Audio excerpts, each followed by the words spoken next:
the panelists to speak for about 5 minutes, and then we will ask some pointed questions to the different panelists and then have a discussion thereafter.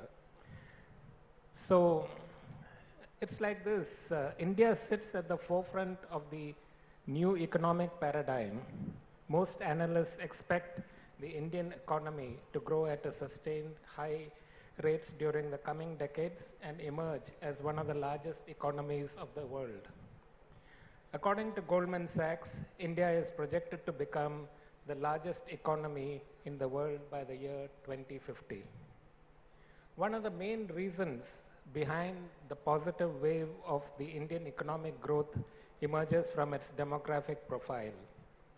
The emerging demographic dynamics of the country ensures that it will have one of the youngest populations in the world, with the bulk of the population belonging to the working age category. By the year 2026, 64.8%, almost 65% of the Indian population is expected to be in the working age bracket. Now, this is a huge capital that we can make use of. The global workforce is expected to witness significant inclusion of Indians in the next couple of decades. A study by the Boston Consulting Group shows that while the world is expected to encounter a shortage of 47 million working people by 2020, India will in fact have a surplus of 56 million working people. So that's the kind of advantage that we have, provided we are able to skill them and make them prepared to take on that challenge. The value of India's demographic dividend will depend in great measure on whether the public and private sector have the political will and foresight not only to create jobs but also to train the new workforce, encourage global trade, address the challenges likely to be imposed by Industry 4.0, improve educational system, attract investment by industry to support innovation, and implement policies that engender confidence in the economy. One of the key stakeholders responsible for creating the said ecosystem is industry. Our current policy framework acknowledges the importance of creating a skilled talent pool and has designed a number of schemes and initiatives to further the cause and ensure greater industry participation. Formation of sector skill councils by the National Skill Development Corporation was a critical step in this regard. Over the years, SSCs have facilitated standardization of training and certification requirements across industries. As an independent entity, each SSC acts as an intermediary between industry and other stakeholders, such as students and training institutions. While SSCs are a sign of progress and have been facilitating industry-led training, it is also critical to delve into the aspirations of people in their working lives. It involves opportunities for work that is productive and delivers a fair income, security in the workplace, and social protection for families. Better prospects for personal development and equality of opportunities and treatment for all women and men on the same plane. All these aspects put together form the framework of decent work as being propagated by the International Labour Organization. CII is working towards the aspect not only by ensuring greater industry participation in the skill area and supporting various sector skill councils, but has also been contributing towards creation of an equitable labor ecosystem through its industrial relations initiatives. So with this, what I will do is we will request each panel member to speak. I'll go back and I'll request the first panel member, Mr. Sean, to make his remarks, and then we will see from there.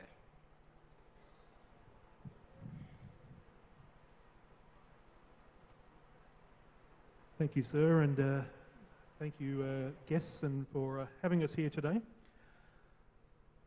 I wanted to take the opportunity to talk about a global perspective of skills. NSL is an Australian mining and mineral processing company.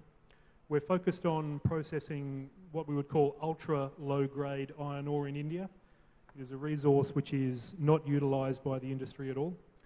And we are bringing technology, capital and new ways of doing business into very remote parts of Andhra Pradesh. We've been blessed that this is the third time we've been able to attend the summit here in Vizag. Over the next 2 years, we are investing 1,800 crores into the Kurnool district and employing directly 2,000 people. And then our 5-year plan sees us investing an additional 3,000 crores with another 3,000 employees directly employed into our steel and our value addition in our mineral processing. So the question is, as an Australian company, why is skills so important for us? It's important that you understand the context, and after being in India now for 9 years, I can say that Rayalaseema is my native place. However, it's a backwards community, it's a single crop agriculture, and we are struggling to actually source the correct skills that we need to run a safe and quality controlled and profitable business. And that challenge will become even more for us as we grow from 250 people that we have today to 2,000 people next year, and then 5,000 people within the next few years. If I could talk openly about skills, and we've been discussing as a team outside, I've got 3 key areas I wanted to discuss around skills development and the issues that we are facing as a foreign company investing into India. The first is around content. For us, we are struggling with the consistency of content, understanding in the recruitment process, does someone's piece of paper, their degree, their diploma, their qualification have any sort of standardisation? And the example I can give is that I have people with BSc degrees after 3 years of university that cannot use a laptop, cannot use a computer. So the standardisation in content is really critical for us. And the second part of that is that there is very little industry engagement in driving what that content is and the curriculum that goes with that. So that's the first point, is on content. The second issue for us in a remote area is on the availability of skills. Not only is the Betamchola and the Kurnool district a very remote part of India, our business model covers mining, mineral processing, pelletisation, steel, logistics, admin, HR. It's a very diverse business that we're operating. And to try and source those skills in a remote rural community is a real problem for our business moving forward. The example I can give is that something as simple as conveyor belt repair, which is integral to our business. I need to source people from almost 250 kilometres away to come and visit our mine sites and assist. The third issue, which is one of the longer-term sustainability issues for our business, is around what I'd like to call skills migration. So I mentioned it's a single crop farming community. We are aiming for 70% local employment. Unfortunately, every person I bring from a farm to work in our operations is someone who is not contributing to their village, to their community. So we all of a sudden don't have enough farming happening. So we end up with a skills gap in something which is equally important for our community where we work. So we are struggling as a company to understand how to do that, and I'll be happy to answer some questions on our strategy moving forward. It means as a company we have to invest in agricultural research, R&D, productivity improvement, things which are not core to our business but are very important to making sure we can run a sustainable operation for the next 50 years. The other part of skills migration is the unknown gaps or the new industries which will develop around our business as we grow. And in particular, thinking of things like healthcare, other education, the unknown skills that will be required as we start to develop industry in an area which is very remote. So they're really the 3 key issues for us, is on content, availability, and then the migration of skills away from traditional activities into our industry. We have a number of actions that we're putting into place, and we've signed an MOU with APSSDC last year, where NSL is developing a training college in the Kurnool district to bring Australian mining content into India. We'll have Australian trainers and auditors of those skills, and we'll have an Indian delivery system where we'll have Indian trainers actually delivering them for us in these remote areas. And the second part of that is, as I mentioned, around agricultural research, productivity improvements in farming, to make sure that we are backfilling the manpower requirements that we are taking into our industry, to make sure that these local communities are still able to farm productively. So we're very excited about the opportunities that India presents, but there are a lot of challenges for us that are non-core to our business, but we have to find our own solutions in these remote areas. So yeah, certainly happy to talk about that in some more detail. Thank you, Sean. That was very interesting. We'll come back to those points again. May I request Mr. Sandeep to give his thoughts on skilling? You have been in the IT business, and let us all hear about that experience.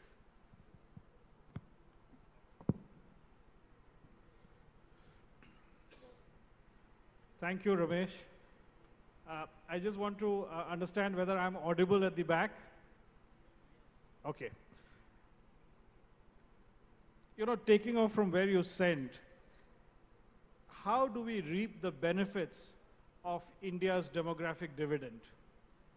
All of us know some very key statistics.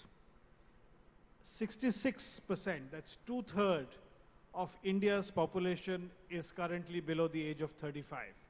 So we are the youngest nation in the world. That's point one. If you come to the workforce population, and let's take the state of Andhra Pradesh, because that's where we're doing this summit. Currently, 54% of the population is in the age group of 20 to 59, which is categorized as the workforce population. In about 10 years, that figure will go up to 65%. Again, two-thirds of the population is workforce population. If you look at India as a whole, there are various statistics, but one measure says India needs to provide 10 to 13 million employment every year, almost 1 million people employed every month.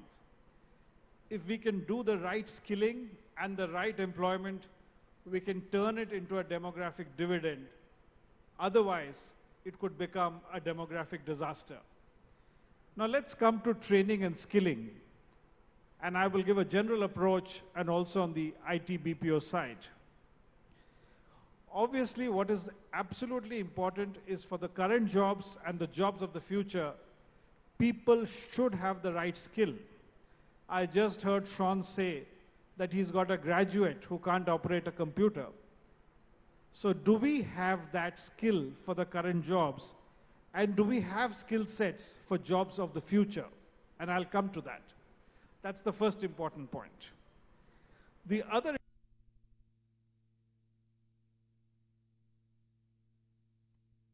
how do you retrain them? How do you reskill them? Will they be left behind? What do we do with the existing workforce? So these are the two paradigms. These are the two challenges. Now, what's happened with skilling? The government of India has the National Skill Development Corporation. Various state governments have their skill development corporation. And in fact, it would not be wrong to say that everybody and his grandmother has got into this whole skilling and training. But if that has so happened, why are we still facing a challenge? What is the challenge? And we've analyzed from the IT BPO industry, and we know there are 4 or 5 challenges. And the first, of course, is there is the whole accent on certification, on how many people we are training, but not enough on are we providing the right training, are we providing the right skill set. If there is a specialized BPO industry where the fellow needs to do analytics, even low-end analytics, he has to have some understanding of numbers, of maths. If he has no understanding and he has been skilled on a lot of other things, that is not useful. So the whole question is, are you providing the right skill sets? part of that question is, do you have the right curriculum? Is it a theoretical curriculum which started 20 years back, which has no relevance now? I again refer to Sean, who was telling us before the program that he's looked at geologists who've done 6 years of geology but have never seen a mine. The same problem is there in other sectors. So, is that the right curriculum? Is the curriculum making sense? Is the curriculum only theoretical? And therefore, the problem is that while there are a lot of inputs, unless these inputs are calibrated, unless these inputs are designed with industry, and industry has to take the onus. I can tell you industry is not done enough. If they are calibrated with industry works on the curriculum, industry provides on-the-job training, then industry has the onus to pick up those people. Today the problem is there are many, many people being trained, but industry is not picking it up. In the IT BPO industry, a lot of people come to us, but we are not able to pick them up for the reasons that I said. And therefore that stress has not to be on certification, not to be on volume, but on employment. How many people have got jobs who have been trained? And a related issue, particularly on the IT BPO side, is are you training them for the skills of the future also? Because those are the skills that will be in great demand. If I give you a few examples, artificial intelligence, analytics, cloud computing, robotic process outsourcing, automation. So it is not enough to look at skills of the present. Are you looking at skills of the future? And with the government, NASSCOM, where I'm an executive member, is working on some of those. But again, the basic issue is the right skill sets, the right curriculum. And then, of course, we come to these current employees, our existing employees. What do you do with them? How do you do with them? Well, the issue is that you have to retrain them. And today, thanks to digital, there is a lot of ways by which they can do self-certification, they can do digital learning, they can do various courses and come up that learning curve. You have to do a little bit of hand-holding, and then the individual has a huge content. We have developed, for example, a huge content by which existing employees can learn the various modules, get certified, and become trained on future skills. In other words, they have to move from being digital immigrants, that's people who are new to digitalization, to be digital natives, like our children who are so skilled in the digital workforce. So if I were to sum up, I would say that, look, the challenge for employment is the right skill set. That, I think, is one of the biggest challenges that's facing this country. A lot of efforts have happened, but I think we must now calibrate the efforts of government, the training institute and industry. The training companies and the training institutes sometimes have been completely divorced from industry. Academia has been completely divorced. We have to get them together, and we should help design the outcome we should help design the curriculum in conjunction, and we in industry then have the onus of providing on-the-job training and providing jobs to these people. So, Ramesh, I would give my initial remarks as that, by again summing by saying skilling is very important. We have thousands of companies and thousands of programs and thousands of incentives. Let's calibrate all of them. Industry, government, academia, training institutes working together, providing the right skills to people, and they become job employable. Thank you. Thank you, Sandeep. I'll request Mr. Sambashiva Rao, Managing Director and CEO of Andhra Pradesh State Skill Development Corporation, to make his remarks. Sure. Distinguished dignitaries on the dais and the participants, a happy evening to all. Friends, it's the vision of our Honorable Chief Minister to make Andhra Pradesh as the knowledge and skills hub of the country. We are on a mission mode. The roadmap is clear. We aim to train or skill at least 35 lakh people by year 2020, and to train at least 2 crore people by year 2029. My point is, we have a clear vision and a clear roadmap ahead for us. Our activities can broadly be classified into 2 segments, one for the students and the other for the unemployed. Under academic stream, I am happy to share with you, we are present in 1,000, yes, a staggering number of 1,000 education institutions today. We are conducting structured skill development programs in around 320 social welfare and tribal welfare residential schools, in 290 engineering and polytechnic colleges, and in around 390 degree colleges. What are we doing there? Our priority is to make our students job ready by the time they step out of the colleges. Our aim is to make our students have a competitive edge over others in the highly crowded job market out there.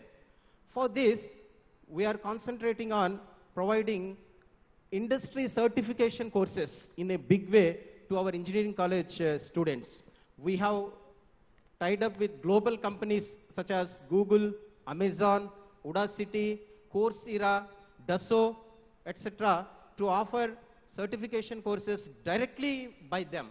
The advantage is these big companies will connect the students to their clients and vendors, enhancing their employment chances. In degree colleges, we are running employability skill centers where we'll train them continuously through the 3 years. In the initial phase, that is first year and second year, we impart a kind of foundational course where we teach them life skills, basically communication skills, problem solving, logical thinking, teamwork, and IT skills. And in the third year, we are imparting skilling in identified core domain areas plus campus recruitment training. So this structured way of imparting the required training is likely to make the students highly employable. Our flagship program is Siemens Skill Development Centers. What is this? We collaborated with the German major Siemens and have set up 6 centers of excellence and 34 technical skill development institutes across the state. The Siemens have supplied state-of-the-art equipment and have given access to industrial software licenses. So these courses are a big draw, and we are offering today around 121 short duration courses at these Siemens centers. Friends, today the AP SSDC is able to reach out to around 5 lakh students in our schools and colleges. I don't think any other state skill development mission has this kind of penetration. Coming to the unemployed youth, there is a lot of clutter and confusion when we started to work out our strategies to address this segment. Why? There are tens of or dozens of sectors and hundreds of job roles or trades. Where to begin? For the sake of clarity, we identified 20 key sectors in the economy which have big potential for generating employment in the near future. So we held discussions with various stakeholders, industry, sector skill councils, and then arrived at these 20 sectors. And within each sector, we identified the top 5 or 6 or 10 job roles which are in demand in the job market today.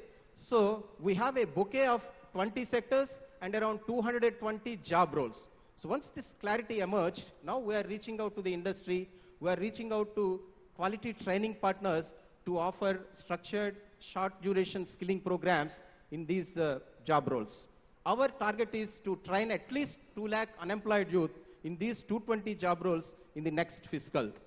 Friends, in addition, we have been conducting job melas and job drives in a big way in AP. What we are doing there? Basically, we are linking the job aspirants, primarily the final year students and the unemployed, with the potential employers. We are creating a platform and doing a kind of matchmaking. In fact, we are providing pre-job mela training to the aspirants one day in advance to enhance the success ratio. Friends, today, the government or the skill development missions are mainly depending on the private players, the so-called training partners, to impart our training programs.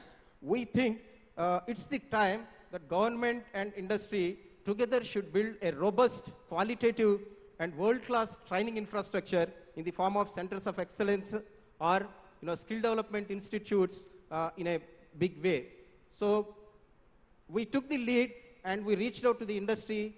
Today we are in advanced stage of discussion with big companies like L&T, Amar Raja, Kia Motors, and HPCL to set up modern skill development institutes for world-class training. Friends, as Mr. Sandeep pointed out, in India, every year, 12 million people are added to the job market. Yes, 12 million people. That means around 1,400 every hour. Every hour. So they need to be properly trained or skilled for better productivity, in the society and economy. But where is the bandwidth? Where is the infrastructure? Plus, are there sufficient number of jobs in the economy to meet the demand? Definitely no. So, apart from placement-oriented or wage employment-oriented skilling, we have to focus on entrepreneurship and venture development also in a big way. Some of our students and our unemployed youth have to become job creators rather than job seekers. So based on this thinking, APSSDC is taking up entrepreneurship and venture development courses also in a big way. We partnered with Northeastern University, Boston, and we have sensitized around 10,000 engineering college students on venture development. We picked up 250 brilliant students with viable startup ideas, and these students are undergoing a 9-month venture development diploma course with the Northeastern University, and we are going to expand this program to other engineering colleges across the state. Friends, while taking up all these activities and also while discussing with various stakeholders, we came across certain challenges. What are they? Primarily, I can reel out 3. One is to ensure quality. Are we providing qualitative skilling? Are these training programs are in tune with the industry requirements? This is one area we have to address and ensure that quality training is given when we are spending public money. Number 2, how to scale up. 1 million every month is not a small number. So it's a huge challenge. How to scale up our activities to reach out to millions and millions of the youth who are in need of skilling. Maybe we have to leverage technology, by using a kind of studio and smart classes model going forward. Number 3, speeding up. How fast can we do? Can we afford, conducting discussions, workshops, and making out strategies? No, we have to start implementation straight away without any further loss of time. So how fast can we do it? So quality, quantity, and speed. These 3 are the major concerns that we face. It occurs to us that there are certain solutions in the immediate term. Number 1, apprenticeship and internship. It's a very effective tool and maybe the best way of providing skilling. So the government, the academic institutions and industry together have to consciously promote and encourage apprenticeships. Government of India has come up with the National Apprenticeship Promotion Scheme with a target of 50 lakh apprentices by 2020. But today, the number is hardly 5 lakhs. So there is a huge scope to proliferate apprenticeships. It's a very smooth way of transition from unemployed to employed. The students get to earn while they learn. So this is one solution we can think of. Number 2, where is the skilling infrastructure? We need hundreds and thousands of skill development centers or institutes to skill these millions of the people. I think in the immediate term, we can think of, educational institutions. They can evolve themselves as skill development hubs in their respective areas. Why? A typical educational institute has got the building, they have got the classrooms, they got the teaching ecosystem. Then what is required? Yes, maybe if they can set up labs for imparting short-term skilling courses in some vocational areas or in some job roles or trade, which can offer them jobs immediately, either in the formal sector or informal sector, it will go a long way in bridging the infrastructure gap in skilling. Number 3, sector skill councils have definitely expanded their role. Today we have 40 plus sector skill councils in India. Why can't they open their chapters in each and every district? Because these councils are industry bodies. They are the best people to know what kind of skills are required to be imparted, what kind of knowledge is to be given to the trainees. Plus, they have the right kind of linkages and networking to provide employment or to help in the placements. So they have to expand their activities.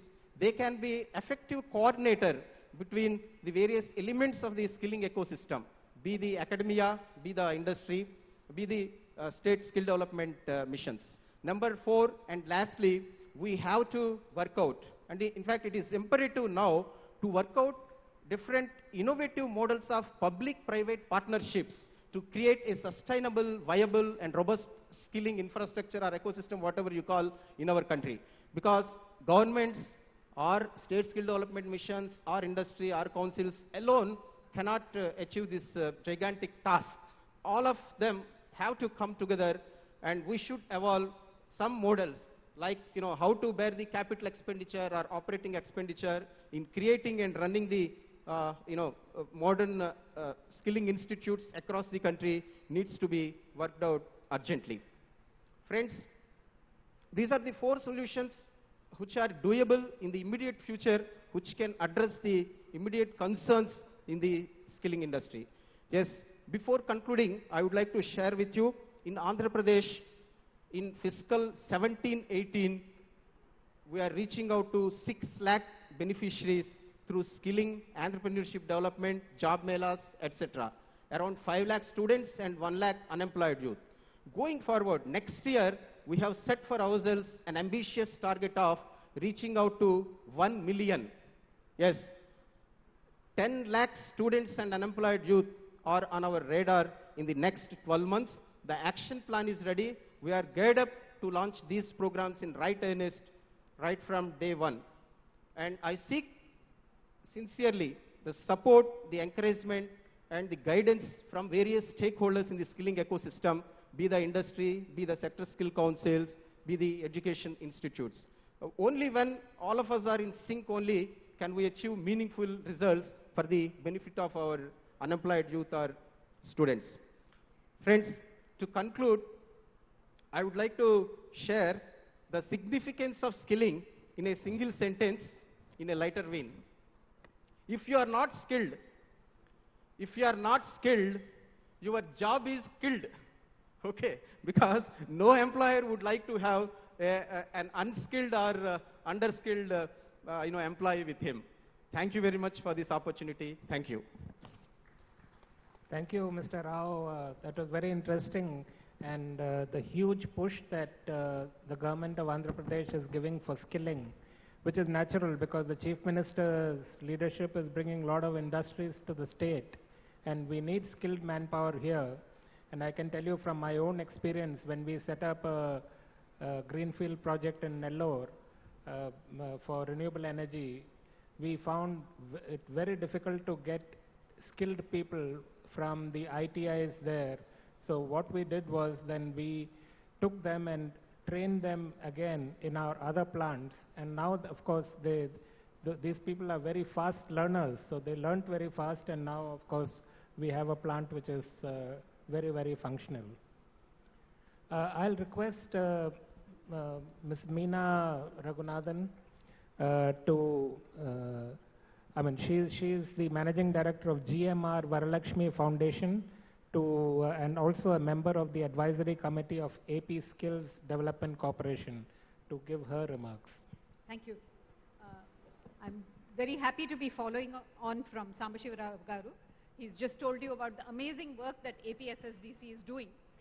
I want to kind of add to that from a slightly different angle, because APSSDC is a very unique organization.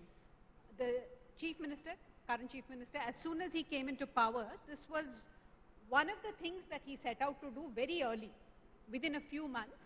And he conceived this, and I want to share the generic lessons or the principles on which this is based. He said this has to be a PPP.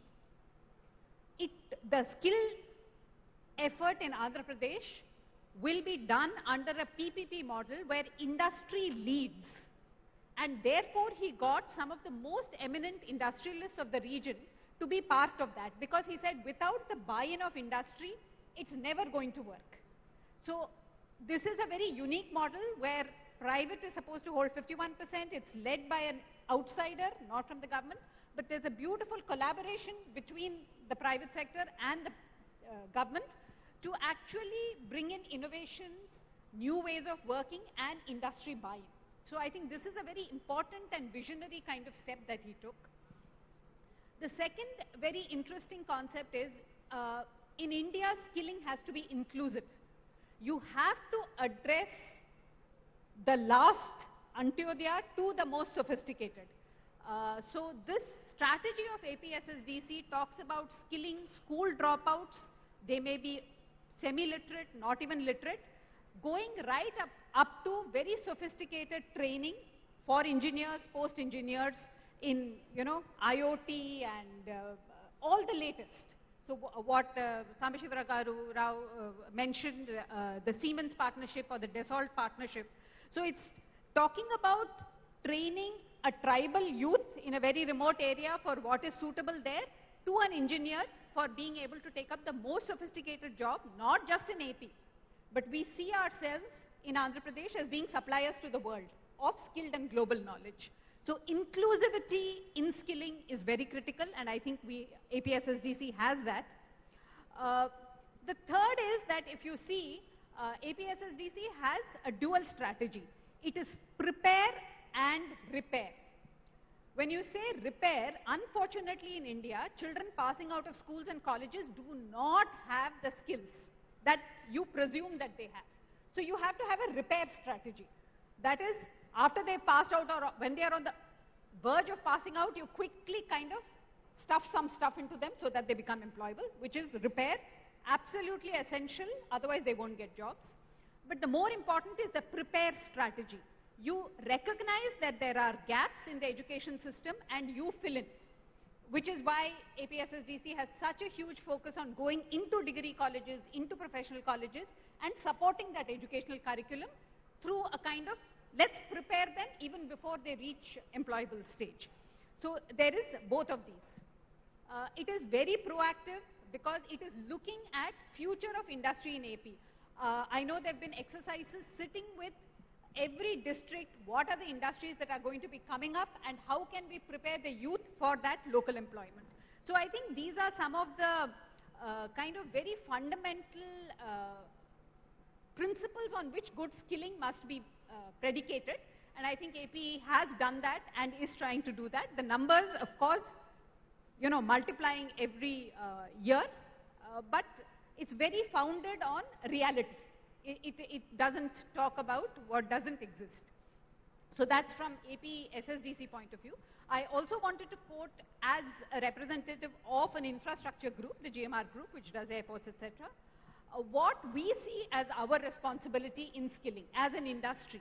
For instance, we have an SEZ in Kakinada, not too far from here, where,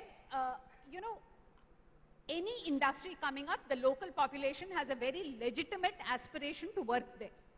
So how should industry respond to that? What is our responsibility? Because they don't have the skills. So we have always been proactive in trying to reach out to the local youth, the local women, prepare them for upcoming opportunities. For instance, when we did the Hyderabad airport or the Delhi airport, we could enable local youth through short interventions of training to get entry-level jobs.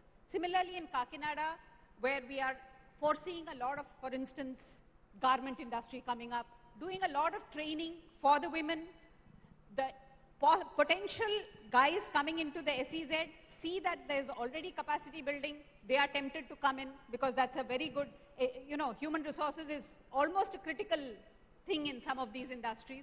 So it sets off a very virtuous cycle. So I would say that every industry also has to play its bit, and I think Sean also is doing that, in actually fulfilling local aspirations, bridging that gap through training and capacity building. So at this moment, this is what I would like to share. Thank you, Meena. Before I go to you, Srini, I'll request Mr. Vish Govindasamy from Sri Lanka. He is the Deputy Vice Chairman, Ceylon Chamber of Commerce, President, Indo-Sri Lanka Chamber of Commerce and Industry, and Group Managing Director, Sunshine Holdings PLC. to give his remarks about how he finds skilling in Sri Lanka. Thank you. And I bring warm greetings from Sri Lanka to the people of Andhra Pradesh. And I'm grateful for CII for inviting me to this session this afternoon. Listening to the various speakers here this evening, just wondering on how Sri Lanka is coping with skilling. So let me just set about a little framework so that you understand, because in scale, Sri Lanka is a lot smaller. We have a 20 million population compared to the huge population here in Andhra and in India. Sri Lanka, over the years or decades, have enjoyed over a 90% literacy rate. But this has also made us very complacent in skilling our workforce. As you may or may not know, education is free. It is provided by the government right from primary through the tertiary system. So the curriculums are not in line with today's workforce requirements, unfortunately. Some of the international schools, however, are addressing these needs. And while the government is also trying to get things like e-learning, etc., put into the curriculum, it is still a huge challenge and a long way to go. In a recently done survey, the private sector has a need of over 500,000 jobs that is vacant and required to be fulfilled. However, out of these 500,000 jobs, only about 10% of this 500,000 is required to be highly skilled. But the workforce that is available is not in the highly skilled area. So unfortunately, there is a big mismatch between the workforce that's available and the jobs that is there, and the highly skilled workforce that is required being very minimal. And this is primarily because manufacturing is not our forte. Basically, it's an agri-based economy, and therefore, that highly skilled area is not there. Going back to our education issue, about 250,000 students end up graduating or sitting for the 12th standard, or what we call the advanced level exams, each year.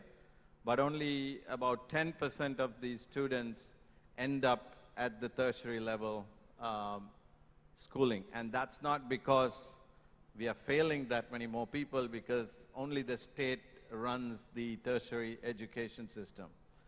Therefore, the rest are left behind without getting a proper tertiary education. So this also puts a lot of pressure in the job market, not having the tertiary educated, skilled workforce coming into the system. So it's a chicken and egg story that keeps going back and forth. And unfortunately, we have not been very forceful about having private tertiary education system coming into play. We continue to have language issues, even though we are a country that came back from the British colonial era. English seems to still be a problem. Only 2% of the total student population end up learning the English language. So that also, ends up being a problem.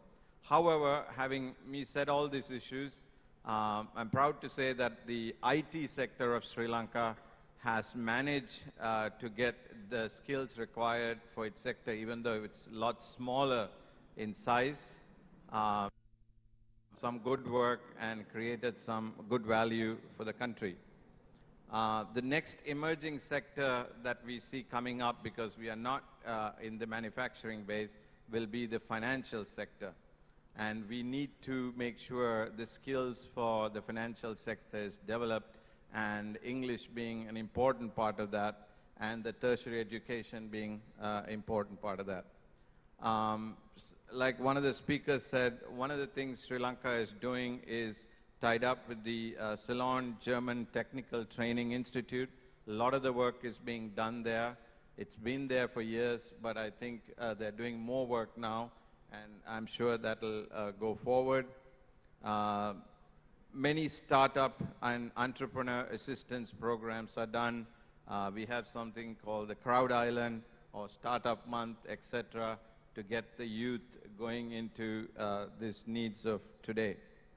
The National Apprentice and Industrial Training Institute also is there, and a huge ADB and World Bank funded program of over $650 million worth is gone into skills development and skills funding.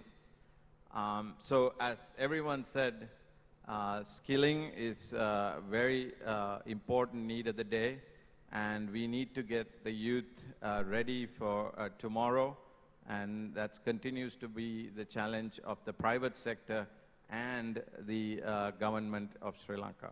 Thank you.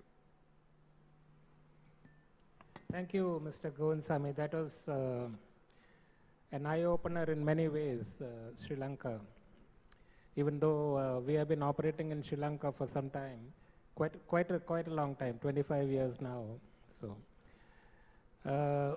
I'll request Mr. Srinivasan to give his remarks on skilling for his sector. Hello, good evening.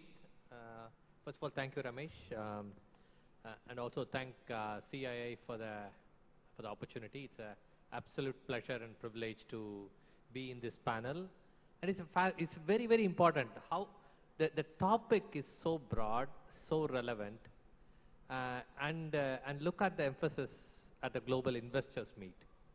So any kind of investment about the growth opportunity that can only happen when you have the people with the right skills. So I'm glad that the organizers have given a session for skilling in a Global Investors Meet, because this is a vital aspect. From my perspective, so I've spent time almost 30 plus years in the pharmaceutical industry, and I work for Pfizer.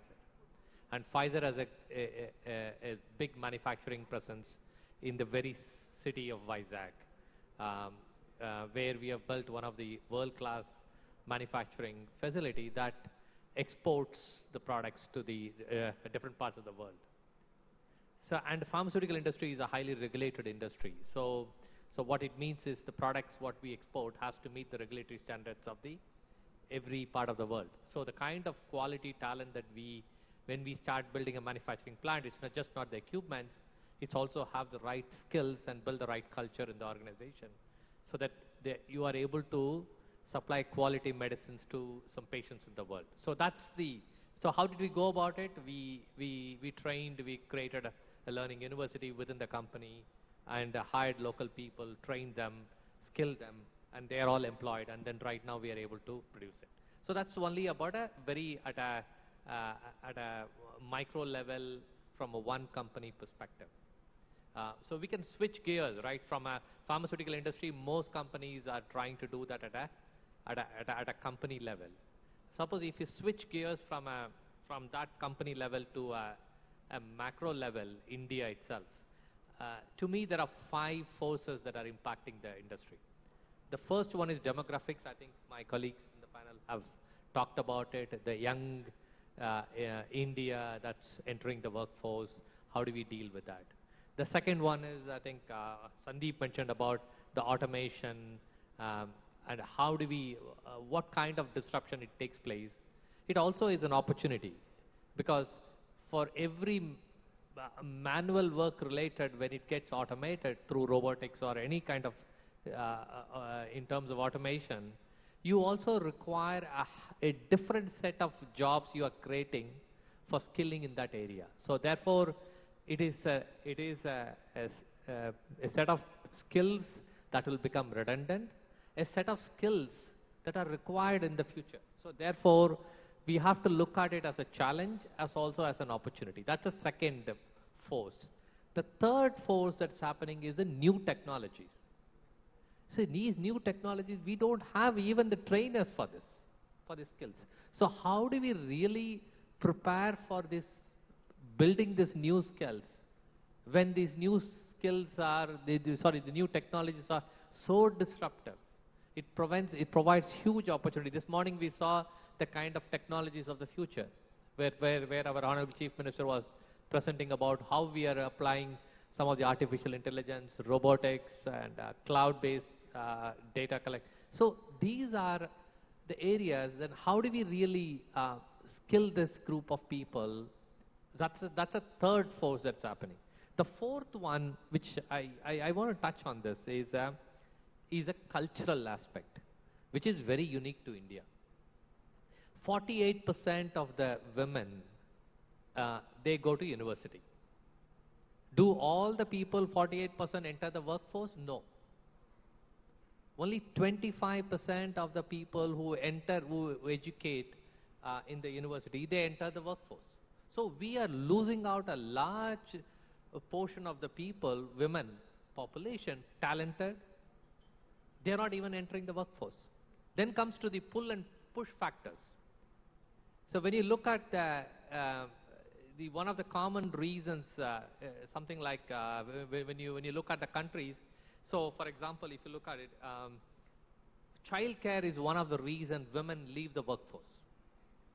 They are skilled, talented, it's available, but they leave the workforce. How does it compare with other countries? Very similar. Those people who go in the age group of 20 to 29, so what they do is they leave because child care. And this is a very common reason. But what is very unique to India is a lot of women leave workforce to take care of elders. So 75% if it is in India, and then how does it compare with other countries? It's only 20-25. So there is a cultural dimension of skilled, talented people are exiting workforce, not because the job has become redundant, but also because of the cultural factors we need to take into account. So some kind of elderly care, if that takes place, then women can continue to work. Companies, industries can provide that so that you can retain the skilled talent in the company. There is a fifth aspect, it's nothing to do with the skills, but it's also the young, ambitious, aspirational Indian who wants to really growth. Growth is a driver for those Indians. So they just leave that, whatever the skills they have, because they are aspiring to grow to do this. So how do we really retain talent, skilled talent in the industries where we are specialized in? How do we do this? So there is 5 prime forces that are driving some of these changes that are happening. And many of my fellow panelists have mentioned about in terms of, okay, how do we address this? There is an ambitious program that the AP state government has put in. There is an ambitious program from a national government, right? From a prime minister in terms of PMKVY, right? Prime Minister Kaushal Vikas Yojana is an ambitious program. How do we train 500 million people in the next 5 years? These are programs, and there are some specific initiatives are also there, like National Skill Development Corporation, National Skill Development Authority, providing regulatory framework, certification, and other things. But why is this not progressing enough? Is that enough? Do we have the right level of the trainers who can deal with some of these challenges that are created by the new technologies? Is it certification enough? I think Meena mentioned about, is certification alone is enough? Is it certification? Is a reflection of the skill? These are some of the questions our fellow panelists have raised it.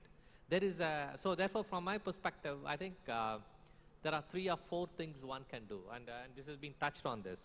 The first one is, how do we look at our university education? If a university education is not providing the right skills for the future, what should we be doing? Is the solution is developing more skill centers, or is the solution is looking at the infrastructure we already have in the universities and how do we change it? So that means it is not about industry and government, it is about industry, university and government must collaborate. That's a fundamental. And how do we really change the curriculum? How do we really ensure that industry participates in that university program? So the onus is just not the university alone. The push is not from the government alone. The industry must take part in that university curriculum itself. The second aspect is in terms of how do we really look at sector-specific skilling. See, if the jobs are going to be in the industry must take lead, and the industry must be supported with incentives.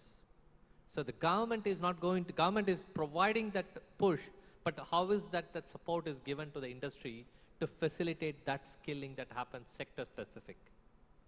And there are areas which are common across sector.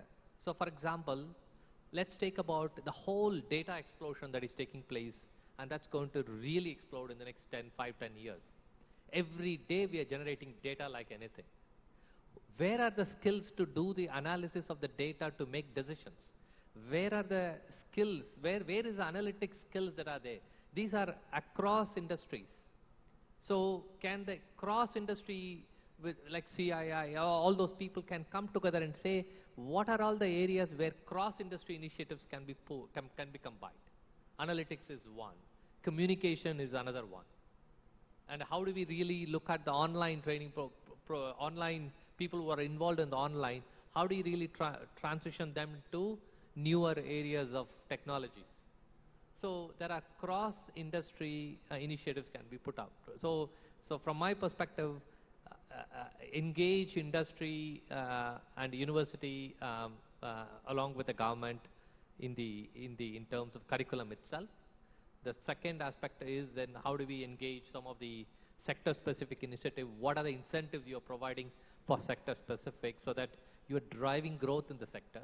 And third is how do we really initiate cross-sector initiatives? And fourth one is, can we retain the women talent and do some things so that a talented woman doesn't leave the workforce and then they're contributing to the innovation for the future. Thank you. Thank you very much. And I would also like to tell about my experience in the renewable energy industry. I am from Siemens Gamesa, which is a leader in wind and solar in India. We started in 2010 and we have been market leaders ever since. So I am very happy to hear from Mr. Sambashiva Rao that Siemens Skill Development Centers are a very essential part of your thrust for skilling in Andhra Pradesh. I'm very happy to know that. But from my experience, I can tell you that when we started off from a zero base, and most of our people, we now have almost 3,000, little more than 3,000 direct employees, most of them technical. 80% of them are in the villages, rural areas, because that's where our projects take us. So you have to do the construction, and then you have to do the operation and maintenance for 25 years after that. It was extremely difficult to get skilled people to go to the rural areas and not to run away from the difficult circumstances of working there. So then finally, to make a long story short, we started taking people from the villages itself, school dropouts, and started training them in this activity. And we caught them young because it's easier to learn than to unlearn. And we found that the youngsters picked up so fast, even though they did not have formal education, for the work that we wanted. I mean, I can say that, you know, they were like flowers. You just have to put a little water and little nutrients, and then they start blooming and shining. That was how we found them in the villages.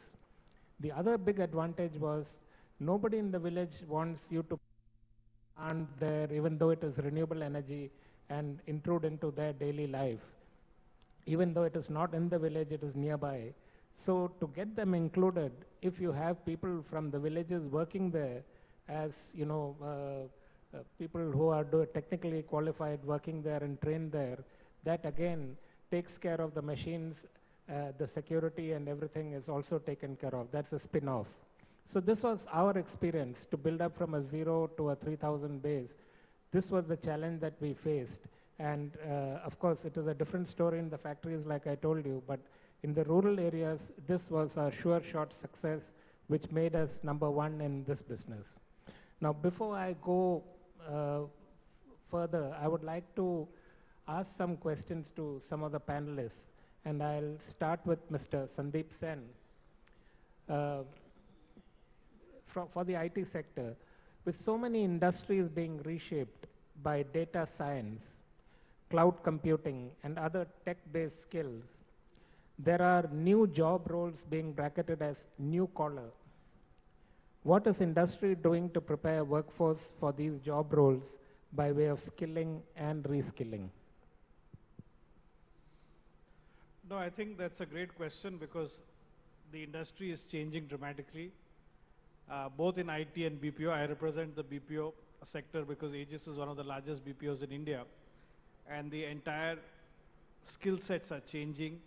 Today, we are offering clients robotics, automation, artificial intelligence, social media analytics, cloud computing, etc.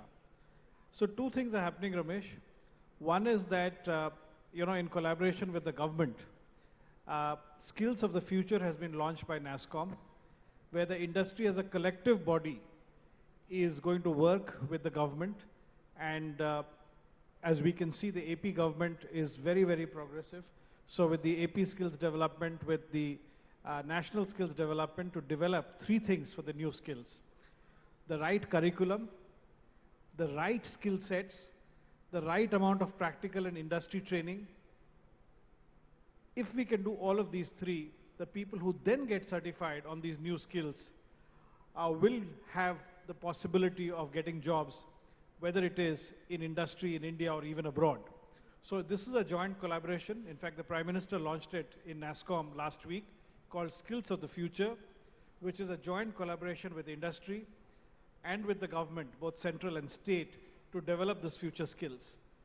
The only other point that we want to do, and I think Srini raised this issue, is we're trying to get universities, we're trying to get academia to involve these skill sets as part of the curriculum, because then you can really scale up. We can do only so much, but if we can really get every university to use these new skills as part of their curriculum with the right amount of practical and theoretical training, we can really scale it up. So I think a good beginning has happened. India has a competitive advantage in these sectors, and if we can get the skills of the future, people rightly trained and rightly qualified, I think we'll have a great advantage. Thank you. I'm told that we are running out of time, but before we end, I'd like to ask one question to Sean. Given your organization's extensive global footprints, can you highlight some international best practices which, if emulated by India, will strengthen our skills ecosystem? Thank you, Ramesh. I can probably use the example of the MOU we've signed with APSSDC as our path for moving forward. We are blessed in Australia that the process of the National Sector Skills Council has already been done. We have an industry-aligned content where I can literally pick modules I require and train staff in a quality framework where you have trainers trained the right way, you have content audited, you have competency-based frameworks where people's competency must be measured, and then you have this continuous auditing process. So we literally have the framework that is ready to go. So I apologise because we are not aligned with the National Sector Skills Council. We're in too much of a rush. We are taking something that is available to us as a foreign company, and we are bringing it to the Kurnool district to actually develop our own training college. But I must encourage that process of industry engagement to make sure that the skills are identified, that the quality framework is put in place for delivering the training, and then you have a system of continuously auditing to make sure that happens. The next thing is, because it is modular, you can then identify key staff and take it to an additional level where people can eventually become diploma qualified. So we can take people with zero skills, train them up in our needs, outline a program for them when they can eventually get a diploma which is recognised to an Australian framework level. again, it's industry driven and it's really critical for our success. One thing which we are going to struggle with as a foreign company coming into India, I have a question maybe for Srinu, which we might have to discuss outside of this forum. How do you bring the soft skills into your business? The hard skills, the training. I'm an engineer. I can understand how to train engineers. How do you train behaviours around quality, around safety? And that's where, even as an Australian company, we still struggle. But we're probably more advanced in the behavioural recruitment, because you recruit people with the right behaviours rather than train them in the right behaviours. But a question I have, again, I can't answer this as a foreign company, when we are recruiting from a local workforce, how do we recruit the behaviours we want? Because that's still a gap, and I don't have an answer for that. But moving forward for skills development, that soft skills is a critical gap which we're still lacking, and safety drives our industry. Again, coming from Australia, where safety is paramount in everything we do, it's almost taken as a given. Anyone who works in your industry works safely. And coming from the pharma industry, you're talking about supplying globally where quality is paramount. I see no difference between quality and safety. It's a behaviour. And I don't know the answer. But again, it's a hypothetical question we need to address, because I don't know how to incorporate soft skills into the framework that we are rolling out in our district. Thank you, Sean. We must end the session, but before doing that, I'll thank Honorable Minister Mr. Ravindra and Secretary Mr. S.S. Rawat, IAS, and the distinguished panelists who have given us a lot of insights and information about skill development from across the globe. Thank you so much. Thank you very much, Mr. Ramesh Kaimal, for moderating the session, and a huge thank you to all our panelists. Some extremely interesting and valid points here, and of course, the fact that if the government and the industries decide to come together, then nothing is impossible. Ladies and gentlemen, with that we come to the closure of this plenary session. I'd request Mr. K. Ravindra Garu, Mr. S.S. Rawat Garu, and Mr. Sambasiva Rao Garu to please stay back on stage. We're going to have an MOU exchange.